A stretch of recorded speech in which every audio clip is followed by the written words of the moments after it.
Have you ever looked at someone else's success and thought, why not me? Why can't I be like them? You scroll through social media, seeing people smiling, achieving, traveling, living their best lives. And somewhere deep inside, a small voice whispers, maybe I'm not enough. We compare our behind the scenes with someone else's highlight reel, forgetting that every person's path is different. But here's something to think about. If a fish tries to fly, it will spend its whole life believing it's not good enough, even if it can swim across the entire ocean. Today's story will show you why comparing yourself to others steals your joy and how to stop it. These days, comparison has become a quiet habit that eats away at our peace. We look at others and think they're doing better, living happier, moving faster. Social media makes it worse.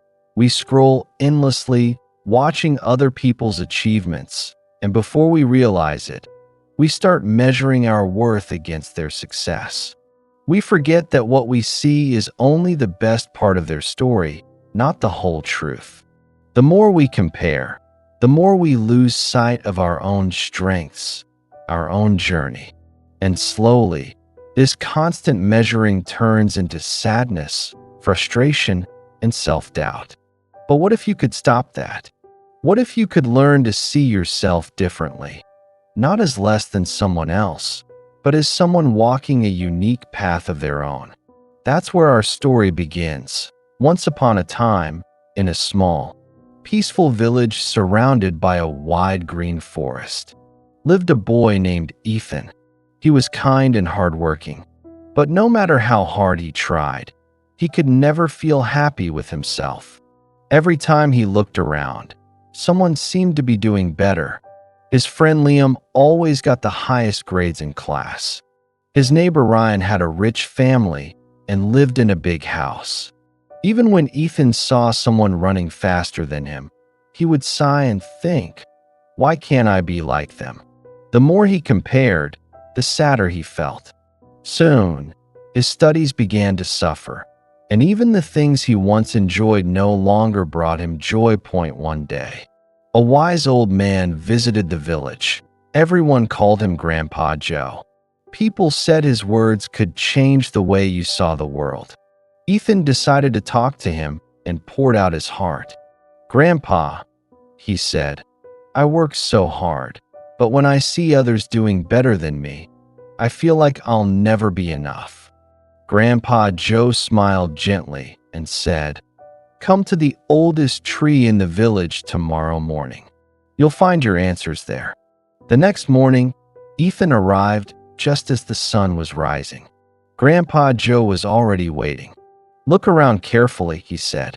Ethan looked and saw trees of all kinds, some tall and strong, others small and full of fruit. Now imagine, Grandpa Joe continued, if this apple tree compared itself to the coconut tree and said, why am I so short? Or if the coconut tree wished it could grow sweet apples. Would that make sense? Ethan laughed softly. That would sound really silly. Grandpa smiled. Exactly. Each tree is different, yet together they make the forest beautiful. The same is true for people, Ethan. Every person has their own gifts and purpose.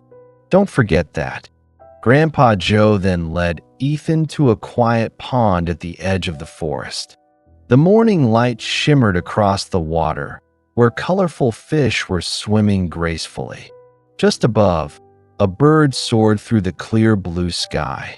Now tell me, Grandpa said, if the fish wished it could fly like that bird, would that be right? Ethan smiled and shook his head. No, Grandpa. Fish are meant to swim, and birds are meant to fly. Grandpa nodded gently. Exactly. Each one is made for its own path. The moment the fish tries to fly, it forgets how beautifully it can swim. And the moment you try to be like someone else, you forget how special you already are. Ethan stood there quietly, letting those words sink in. For the first time, he understood. His problem wasn't that he wasn't good enough. It was that he kept looking at the wrong things. He realized he had his own talents, his own journey, and his own time to bloom. That day, something changed inside him. He decided to stop comparing and start focusing on what he could do best. From that day on, Ethan began to live differently. He stopped looking at others and started working quietly on his own strengths. Every day, he tried to become a little better than he was yesterday.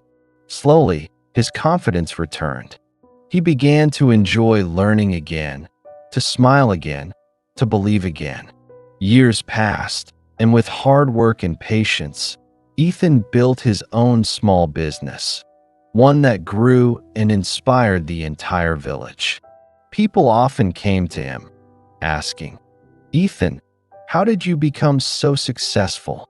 He would smile gently and say, "Never compare yourself with others. If a fish tries to fly, it will always feel like a failure. But if it swims with all its heart, it can own the whole ocean." His words spread far and wide, reminding everyone that success doesn't come from being like someone else. It comes from embracing who you truly are. So remember, the sun and the moon never shine at the same time, yet both are equally important. Just like them, your light will shine when it's meant to. Don't rush. Don't compare. Walk your path, one step at a time, and let your true self grow. Because when you stop comparing and start becoming, life begins to feel whole again. If this story touched your heart, give it a like, share it with someone who needs a reminder, and subscribe for more inspiring stories. Your journey is yours alone, and that's what makes it beautiful.